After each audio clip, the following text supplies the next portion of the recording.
দর্শক, পবিত্র তাহাজ্জুদের নামাজ আদায় না করে ওই রাত্রিতে যদি আপনি 3 বার এই দোয়াটা যদি পাঠ করেন, মহান রব্বুল আলামিন 10,000 রাকাত তাহাজ্জুদ নামাজ পড়ার সওয়াব তিনি আপনার আমলনামার মধ্যে লিপিবদ্ধ করে দিবেন। সুবহানাল্লাহ। দর্শক, মহানবী সাল্লাল্লাহু আলাইহি ওয়াসাল্লাম বলেন, যে ব্যক্তি পবিত্র এশারের নামাজ জামাতের সাথে আদায় করলো, ওই ব্যক্তির জন্য মধ্যরাত্র পর্যন্ত নফল ইবাদত করলো। সুবহানাল্লাহ।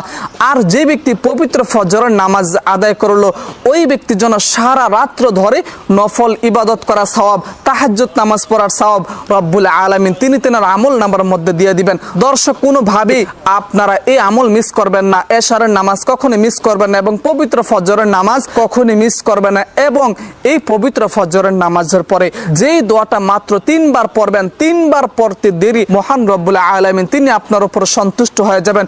অতঃপর দুরূদ শরীফ পড়বেন। কি পড়বেন দর্শক, মনে রাখতে হবে, কোনোভাবেই পবিত্র ফজরের নামাজের পরে দুরূদ শরীফ